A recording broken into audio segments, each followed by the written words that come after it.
Pues como habíamos prometido, nos juntamos ahora, David y yo, al acabar ese monográfico. ¿Qué diferencia había de micrófonos y de calidad de sonido y de edición? Pues nos juntamos David y yo, pues esto para hacernos un cierre de siempre, ¿no? Leer algunos comentarios oyentes, hacer algunas recomendaciones y darle un poquito de Y, tono fresco. y divagar un poco también, irnos por los cerros de Úbedas y eso que hacemos siempre también. Pues, claro, claro. O sea, la cabra tira al monte, así que vamos para los cerros. Venga, David, ¿qué te ha pasado esta semana? ¿Qué te parezca interesante comentarle a la audiencia? Pues mira, ha sido curioso porque, bueno, hace un par de semanas me he ido a Sevilla de vacaciones. De hecho, acabo de subir un vídeo, o sea que ya estará, ya lo podréis ver en Pites de Grau, sobre Sevilla, paseando por Sevilla y tal. Lo que pasa es que ayer me puse a ver el documental sobre dónde está Marta, de Marta del Castillo en Netflix. 3 episodios contando todo el caso el famoso caso de Marta del Castillo. Claro, no me he dado cuenta. Y hostia, pero si es que yo he estado paseando por allí.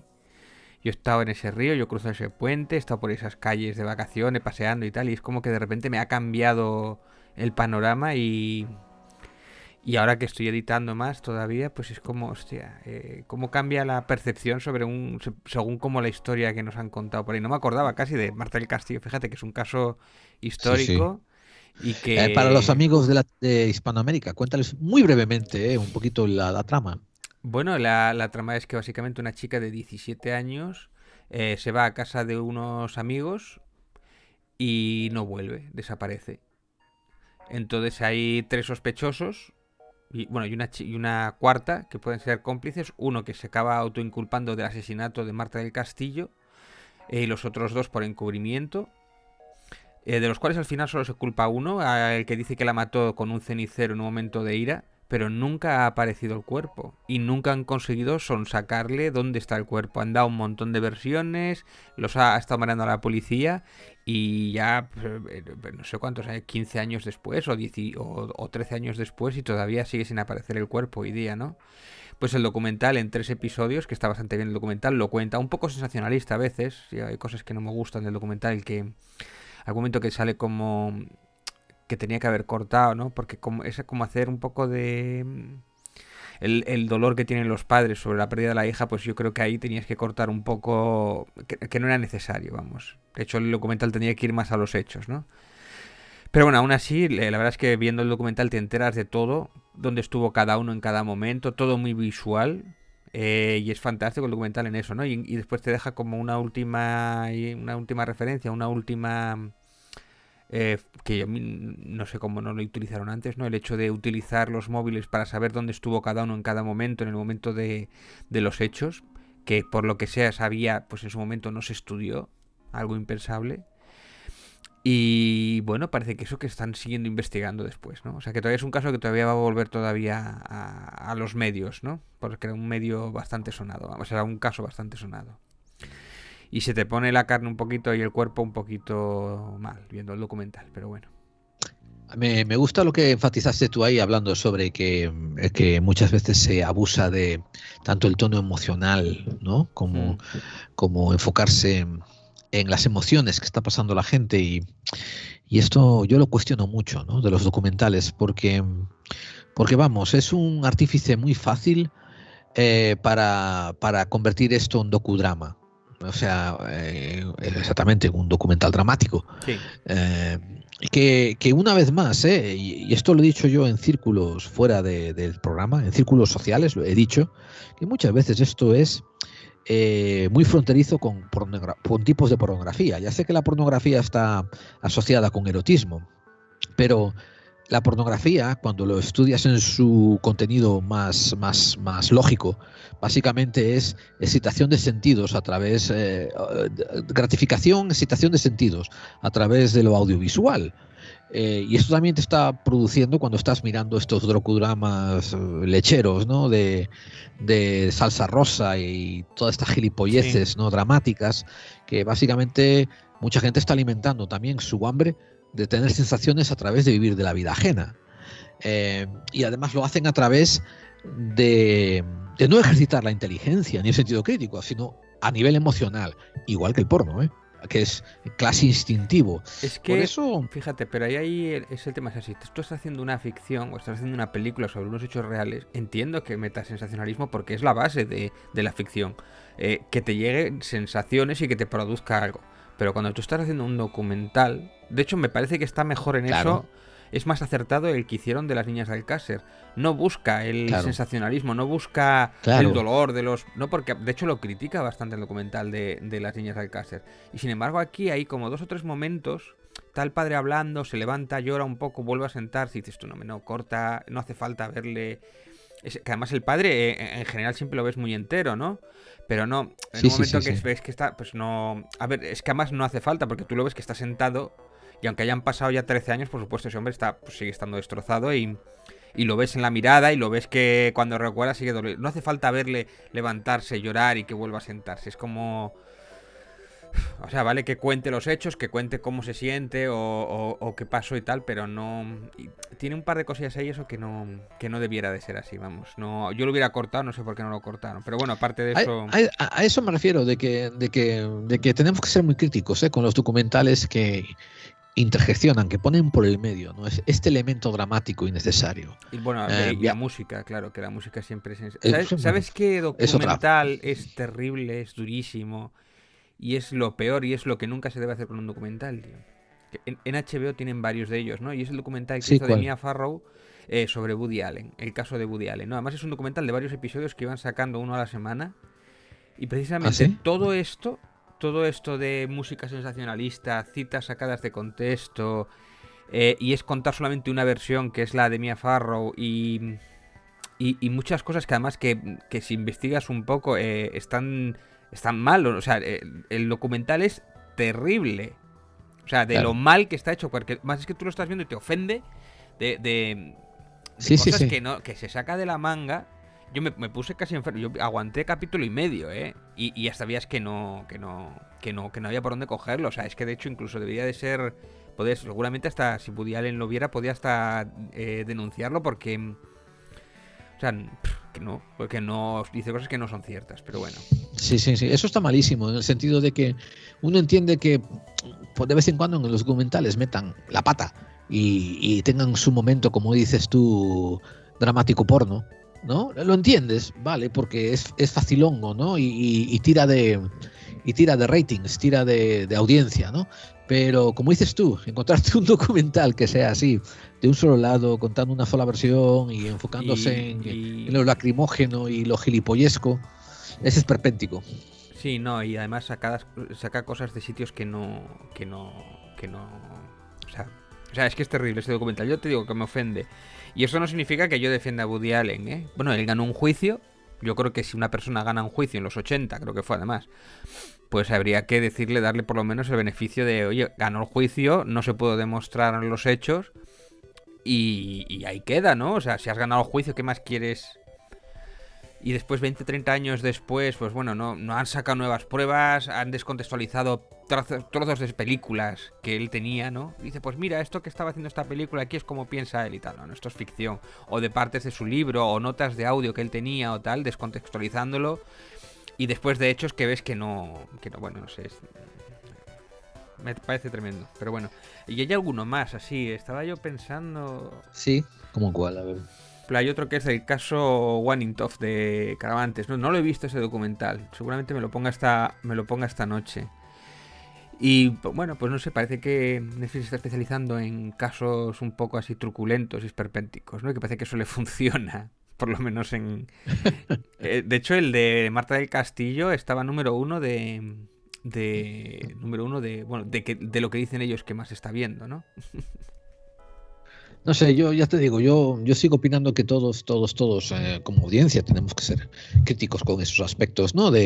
Como te digo, de usar, de infiltrar dentro de los documentales, ¿no? Esos tipos de azúcar, ese tipo de azucarillos que te lo endulzan y te lo hacen más digerible a nivel... Hay otro, el de Michael A ver, Jackson. Otro, déjame acabar un segundo. sí, vale. Los hace más digerible a nivel audiencia, pero le bajan un poco la calidad a nivel documental. Quiero decir, no se vuelve un objeto imparcial, que pueden referirse a él todos, ¿no? ¿Cuál decías tú No, también que habías encontrado? hay otro, el de Michael Jackson que hicieron, el de Neverland. De esta Oye, ese no vi. hablamos ya de él un poquito también Sí, sí. y se ha desmontado bastante ese documental y de hecho que tiene premios internacionales y yo ya lo aconsejé en el programa este de Jordi Wild, que tiene Sí. el podcast de él, y trajo a un invitado y lo desmontaba paso a paso todo lo que se decía en ese documental. Y sin embargo, tú veías el documental que estaba muy bien editado, muy bien maquetado, también con la musiquilla sensacionalista, no sé qué tal. Y este lo acababa desmontando y bueno, pues o sea que cuidado con los documentales, cuidado con lo que nos cuentan, que no deja Sí. ser una parte de lo que nos interesa y a veces nos lo quieren endulzar o nos lo quieren meter así con la musiquilla esta sensacionalista para darnos sensaciones en vez de datos. Es que la audiencia tiene que entender que los documentales son literalmente una herramienta más de investigación. Quiero decir, tú te lo miras y tomas tus notas de cosas que después tú quieres investigar y tienes que cerciorarte. No le puedes dar ni la certeza de que es verdad ni de que es mentira, ¿no? Es algo que tienes tú que desgranar. Porque es una visión todavía prismada, pasa a través del prisma del director. Por tanto, uno todavía tiene que aprender a filtrarla también, ¿verdad? Sí, claro, ¿no? Es como todo, ¿no? Decimos, como sale en la tele, o bueno, se lo hizo un documental, será verdad. Bueno, a ver, hay que verlo, no es tan sencillo.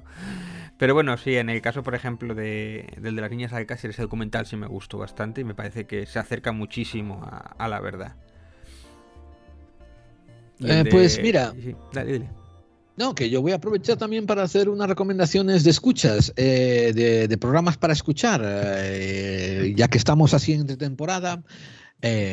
La semana que viene creo que vamos a ofrecerles a la audiencia una sorpresita con material nuevo. Así que, oye, vamos a dejarlo así como cliffhanger, sin contarles demasiado, ¿no? Para hacerles la boca agua. Pero va a haber Perfecto. más, va a haber una sorpresita y material nuevo y algo un poquito más light, que tiene que ver un poco con nuestros gustos, preferencias y disgustos y tal. Pero mira, ahora quería, por ejemplo, recomendar que la gente se suscriba al programa de Javier Cabanilles, de Más Allá, pero no tanto, porque trajo un programa hace básicamente 2 semanas que se llama La conspiración como teoría de todo. Ah, Vamos, típico Cabanilles, ¿no? Genial, brillante y su invitado maravilloso. yo escuché, bueno, lo he escuchado todos, pero escucho cuando trajo a Juan Torres López, que tengo por aquí el librito, que me lo compraba a raíz de escucharle, Econofakes, las 10 grandes mentiras económicas de nuestro tiempo y cómo condicionan nuestra vida. Y te voy a decir otra cosa, a cuenta de esto, yo también me descargué 2 libros en mi ebook reader, en mi lector de ebooks, de libros electrónicos de este mismo autor. Tengo 2, ese que tú tienes en la mano y otro que se llama 50 mentiras que los economistas nos quieren meter, una cosa así. Y te digo, no tiene desperdicio el libro. Qué bien escribe este economista. Creo que vamos a tener que intentar echar el anzuelo y traerlo al programa la temporada que viene. Es brillante y gracias a Cabanilles por haberlo traído a su programa. Qué guay, bien, bien, perfecto. ¿Nos cuentas algún correo de los oyentes? Mientras tanto, David, yo también, por ejemplo, quería recordarle a los amigos, ¿no? Que el espacio Falsa Bandera sigue produciendo contenidos brillantes, nuevos, ¿no? Y muy majos. Eh, y qué más, y que eso, el dragón invisible también ha tenido contenido que me gustó esta semana y particularmente la Rosa de los Vientos tuvo un par de segmentos bien majos que me enrolló. Eh, y los correos de los oyentes estuvieron un poco calmados porque pusimos una reposición, ¿verdad?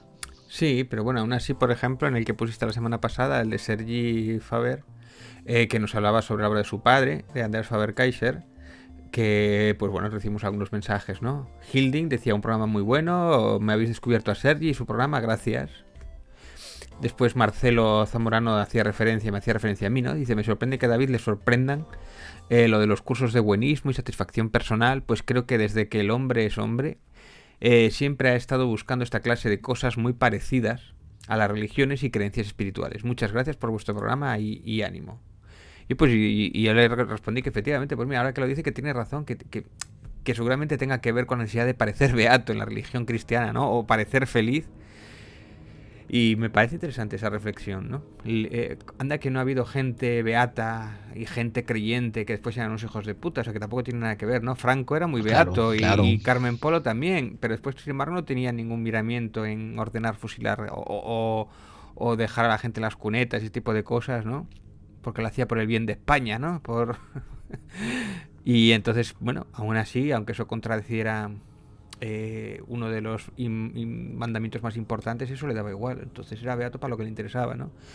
Y con esto de que, bueno, en el fondo algo de razón tienen, ¿no? Si tú sonríes, si tú pareces más feliz y tal, igual algo se te queda, ¿no? No es como que esta gente que está siempre amargada y autominándose, ¿no? O sea, quiero decir, algo de razón tienen esto de sonríe que algo te quedará, ¿no?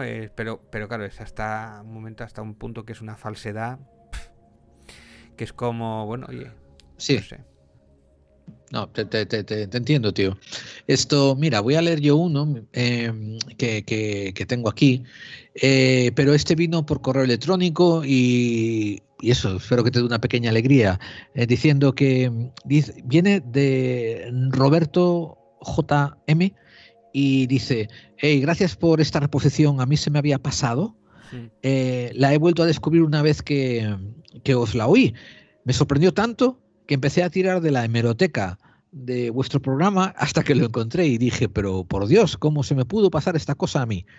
Ha sido tremendamente grato oír al hijo de Faber-Kaiser hablar de su padre, principalmente porque para mí él fue el hombre que más me metió dentro del mundo del misterio, hace ya muchas décadas.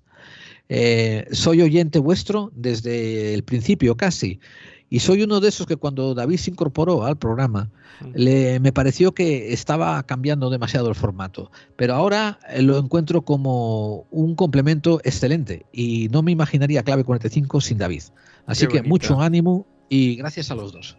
qué bonito. Me he emocionado. Gracias. Te ha emocionado. Que hay aquí uno Y que dice, Julio Sabia, ¿no? Dice que el único libro que he leído de Faber-Kaiser es Pacto de Silencio y que si lo había conseguido por ahí en formato electrónico pirateado. Yo me lo había bajado en su momento en ese formato y era una edición que no estaba muy bien y tal, pero sin embargo tú le contestas, lo ha reeditado, reediciones anómalas, lo tiene de hecho yo lo tengo por ahí en mi biblioteca, lo ha reeditado, bien maquetado, bien pulido, en reediciones anómalas, o sea que si os interesa comprarlo porque es una joyita, ¿eh? Pacto de Silencio de reediciones anómalas. correcto, correcto. Un abrazo a Pablo Vergel, que es el editor de esa obra y tal. A ver si lo volvemos a traer aquí la temporada que viene. Por la página web nos llegó, por la página web, perdón, no fue la página web, es la página de internet de Facebook de Clave 45. Me mandaron por su mensajería una pregunta y bueno, David, te la voy a proponer al aire, a ver cómo a ver qué Vale. recapacitas sobre ello, ¿no? Dice, Gerald y David, una propuesta para un programa de Clave 45. Estaría bien comentar, charlar, hablar sobre la dedicación de multimillonarios tipo Bezos y otros de gran parte de su fortuna a descubrir métodos para evitar o retrasar el envejecimiento. Y por qué no, la muerte física. Y dice entre paréntesis, la muerte espiritual creo que no existe. ¿Qué implicaciones tendría este descubrimiento? ¿Qué tendrían de derechos a los posibles tratamientos solo los ricos y las ricas? ¿Es ético este tipo de investigaciones sin control público? ¿Qué ocurriría si consiguiésemos no morir? ¿Y si los que no mueren fueran solo los elegidos de la élite? Muchas preguntas. ¿Qué es la salud? ¿Qué es la igualdad? ¿Sería un derecho humano el no envejecer? Vamos, mil aristas, que finalmente se reduce como casi todo a cuestiones muy básicas. Y eso. ¿A ti qué te parece el tema, David? Pues a mí me toca directamente porque además es que yo estoy escribiendo un poquito sobre esto. Mi libro va sobre posibles, sobre tecnologías que nos van a afectar, que están ya aquí prácticamente o están a punto de llegar y cómo van a cambiar la sociedad. Y uno de ellos es precisamente la inmortalidad. Bueno, yo creo que este oyente no habrá visto Carbono Alterado o habrá leído los libros de Carbono Alterado porque precisamente lo que plantea es esto. Sobre todo las ventajas que tiene la élite, que son los matusalenes, con respecto a los otros, que también tienen en mayor o menor medida esa inmortalidad cambiándose de fundas, pero con menos ventajas. Sin embargo, los otros tienen sus clones con su cuerpo y pueden cambiar casi cuando les dé la gana. Y la verdad es que ese planteamiento de esa sociedad pues lo desarrolla bastante interesante, ¿no? Incluso al protagonista le castigan durante un periodo en reserva sin poder estar viviendo, ¿no? Por un castigo, pues en vez de la cárcel se lo meten allí y lo tienen en barbecho, pues no sé, 30, 40 años, no sé cuánto es. Respecto a si lo conseguiremos, yo creo que estamos más cerca de lo que pensábamos con esto de la inmortalidad. Y yo creo que todo esto va a tener que ver más con cuando descifremos el ADN humano. Bueno, estoy un poco divagando también y un poco proyectando, ¿no? Pero yo creo que cuando realmente consigamos descifrar todo el ADN humano, podremos conseguir no solamente la inmortalidad, sino superhombres. Tendremos que cruzar esa barrera moral sobre si la generación que no somos nosotros va a tener esos derechos de tener un hombre mucho más, un ADN mucho más potenciado y sobre todo la inmortalidad. No creo que nosotros, que estamos vivos, seamos tanto capaces de conseguir la inmortalidad, pero sí podemos generar un humano modificado genéticamente que sea inmortal o casi inmortal o simplemente que tarde muchísimo en envejecer. Yo creo que de eso no estamos tan lejos, pero bueno. Me parece interesante, no sé si dentro de 40 años o dentro de 100 años, ¿eh? Sí, sí, bueno. Sí, a mí también me gustan mucho las aristas sociales, ¿no? Que esto trae. El divagar sobre, por ejemplo, ¿no? Si se consiguen retrasar el envejecimiento y la muerte, pues eso va a tener unas connotaciones sociales increíbles, ¿no? Con esto de los retiros, cambiando el panorama del empleo, cambiando el panorama de las prestaciones sociales. Otra cosa también es, por ejemplo, si algún día conseguimos, por ejemplo, ¿no? reducir, o sea, detener el proceso de envejecimiento y así alcanzar inmortalidad natural. Quiero decir, te puedes morir por un accidente, pero no te mueres Sí. por decaimiento. Eso sería increíble. No digo increíble de positivo, que vale, lo será, pero increíblemente complejo para la sociedad nueva que se tendría que construir. Y un tercer punto que también quiero traer a colación es que es muy probable, y dime tú qué piensas, David, que es muy probable de que encontremos maneras de retrasar la llegada de la muerte. Quiero decir, por ejemplo, hay unas enzimas, si no me equivoco, unas moléculas que se llaman telómeros que funcionan para que la degradación de las espirales genéticas ocurra muchísimo más lento, ¿no? Y si se manipula esto correctamente, esto quiere decir que una persona sigue envejeciendo, la edad sigue avanzando, pero puede retrasar la muerte. O sea, una persona puede llegar a vivir 200 años antes de que se le colapse un riñón o que se le pare el corazón. Pues no lo sé, pero el tema del Pero, cerebro va por no, otro pero lado, déjame ¿no? decirte, sí, y déjame decirte otra cosa. El problema de la calidad de envejecimiento también, que era lo que ibas a decir tú, ¿verdad, David? Bueno, yo me refería más al cerebro, el hecho de el cerebro está pensado para vivir unos años, entonces igual si vives más años de los que en principio estás programado, pues yo imagino que empezarán a salir demencias o empezarán a salir algún tipo de... No lo sé, tampoco soy un experto, pero ya te digo, yo no... Creo que nosotros no nos da tiempo. Creo que igual dentro de 80 o 100 años, con esa modificación de ADN o con, no lo sé, con algo más, nunca se sabe, pero bueno, no creo que llegue a la tecnología. Imagino que esto empezará como todo. Los ricos serán los primeros en tener esa tecnología y poco a poco se irán pasando al resto de los mortales o los que antes eran mortales y acabará siendo popular y relativamente barato, pero en principio yo creo que, además yo creo que es un hecho para trascender el ser humano, yo creo que es un hecho imprescindible conseguir la inmortalidad, o sea, nosotros no podemos prescindir de algunas mentes o de genios para poder seguir investigando o trabajando.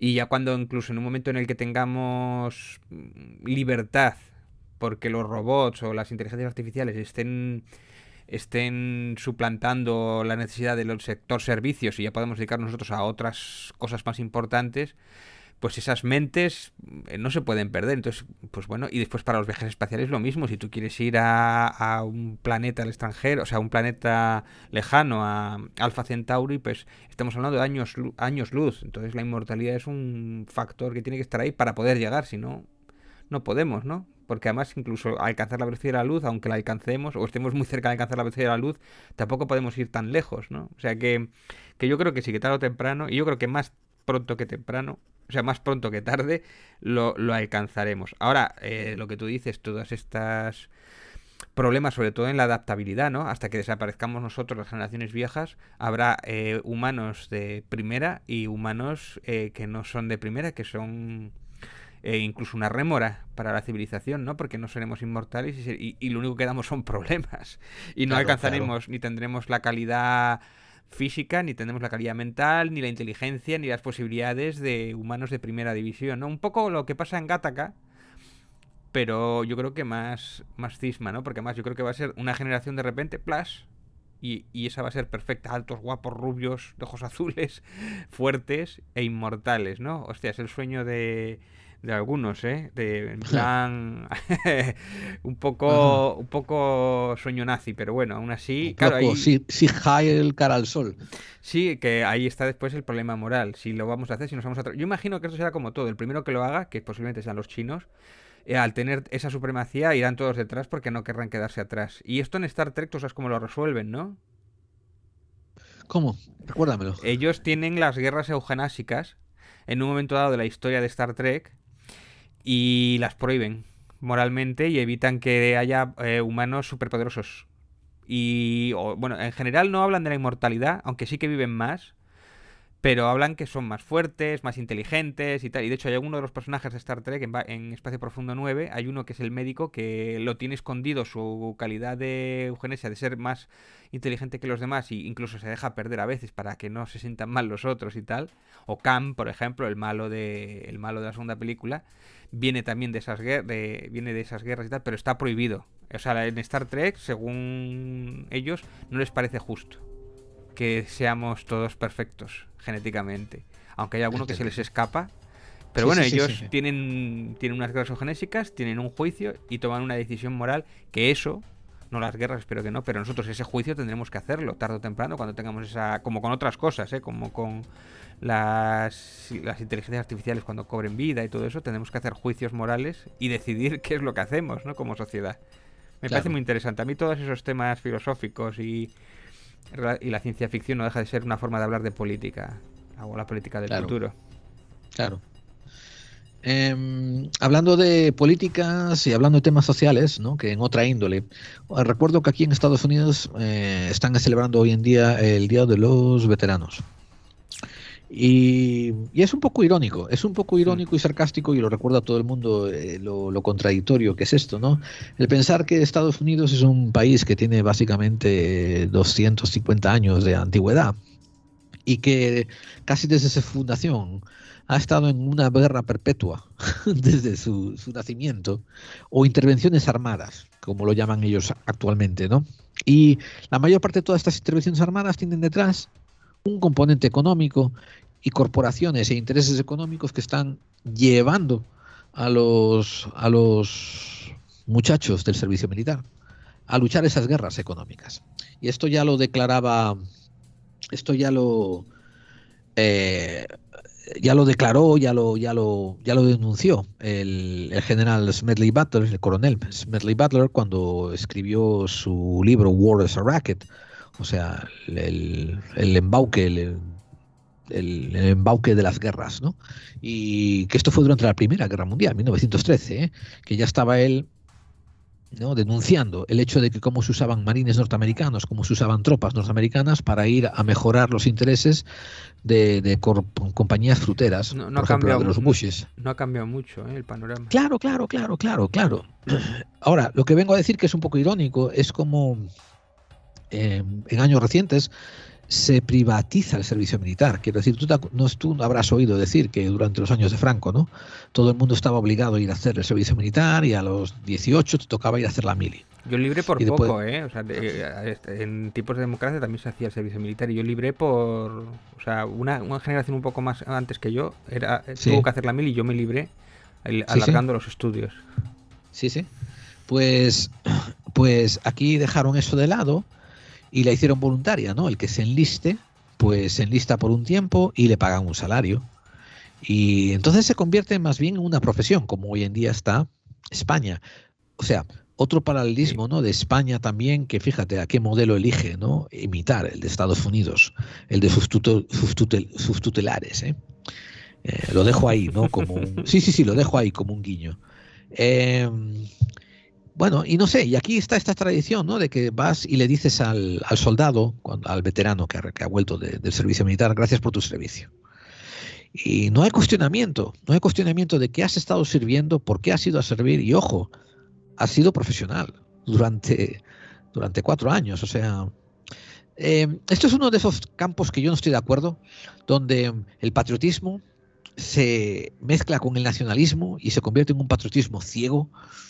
Y, y honestamente, no, teniendo en cuenta que Estados Unidos nunca ha sido invadida en su sueldo, por tropas, no hay nada que agradecer. O sea, las tropas al contrario tenían que ser críticas y decir, ¿a dónde carajo nos estás mandando? Y no, bueno, esta es mi opinión, oye, es mi opinión No, como una pero persona. me molaba llegar al coronel y decir, oye, ¿pero dónde cojones me estás mandando? El soldado de raso que le diga al coronel, ¿pero qué cojones? Hombre, ¿Qué claro, hago yo aquí, exactamente, qué no. hago yo aquí en Vietnam? A tomar por Claro, culo. mi inferencia no es que el soldado le tiene que cuestionar al comandante las órdenes. Mi cuestión es que la ciudadanía tiene que cuestionarle al Congreso las órdenes que sus soldados reciben, porque al final esos soldados son los hijos, los padres, los hermanos de los ciudadanos. Por eso lo comento, ¿no? La guerra de Vietnam es un claro ejemplo, que ahora hoy en día sabemos que lo del acorazado de Tonkin fue una operación casi de falsa bandera, fue propaganda militar para iniciar el ataque, y que no hubo razón de estar ahí, más que la ideología que tienen muchos de querer detener el comunismo, y que a final de cuentas esa ideología de detener el comunismo es sustentada por unos 40 cabrones que están en su casa sentados y que nunca se ven afectados por ello. Yo, mira, si le tengo que decir a mi padre que mi padre estuvo en Afganistán, destinado, gracias por tu servicio, yo me manda a tomar por culo. ¿Y qué dices? Dice, ¿qué dices? Si Claro, o sea, allí, como decía el gobierno de entonces, allí no fuéramos o sea, el gobierno decía que allí que fueron a una zona horticultora o no sé qué, allí fuimos a repartir caramelos, ¿no? Como decía, no fuimos a repartir caramelos, era una zona de guerra. Y no ya. pintábamos, bueno. Pero sí, no, yo tampoco he entendido esto de gracias por tu servicio, ¿no? Que eso se lo he visto en muchas películas y a mí como que me Sí, entra sí. un escozor, no sé, me entra, ¿qué dice este? Si se han ido a Afganistán, a Vietnam o a sitios, digo, pero a intereses económicos de gordos capitalistas que están Es que jactándose o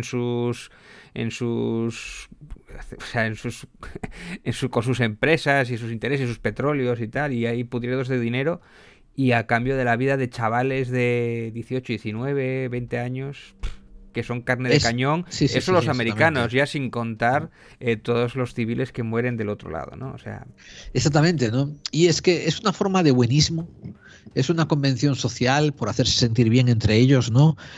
Tú quedas como que eres un ciudadano, gracias por su servicio, y ellos quedan como que, bueno, vale, ok, vale, gracias, ¿no? Por darme las gracias, y ya está, ¿no?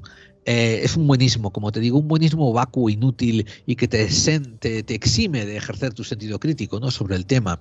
Mientras las coaliciones de servicios para veteranos cada vez están siendo más despojadas de beneficios, les sacan más recursos, les dan menos presupuesto. Hay incontables casos de veteranos, ¿no?, que regresan con amputaciones y tienen que esperar años a que reciban prótesis. Hay otros que vienen con problemas mentales, tienen que esperar en listas de espera, sino de meses, de años, a recibir tratamiento. Los hospitales de veteranos muchas veces son considerados de los peores que hay. Eh, o sea, en general, ¿no? Que si quieren la carne del cañón, la usan y después cuando regresan, ¿no?, la desechan y la tiran para un lado, ¿no? ahí Eh, no, por ejemplo, ahí no van, hay que decreta, yo qué sé, los presupuestos destinados a los veteranos, al político de a bordo o al presidente del gobierno, ahí no van y dicen gracias por sus servicios, gracias por los servicios a los veteranos olvidados, ¿no? Gracias. Ahí el nacionalismo en ese, por ejemplo, se les olvida. Es algo cojonante. yo tuve una propuesta hace mucho tiempo que la gente cree que es una propuesta populista. Populista quiere decir que le gusta a todo el mundo, pero la haces para que la gente esté de acuerdo contigo sin intención de llevarla a cabo. Eso es lo que quiere decir populismo. Y la gente piensa que mi propuesta es populista, pero no lo es. Mi propuesta es completamente sincera. Cada vez que Estados Unidos tiene una intervención armada, una mitad del Senado y una mitad del Congreso tienen que ir a servir como senadores y congresistas al sitio en que está ocurriendo ese conflicto con las tropas.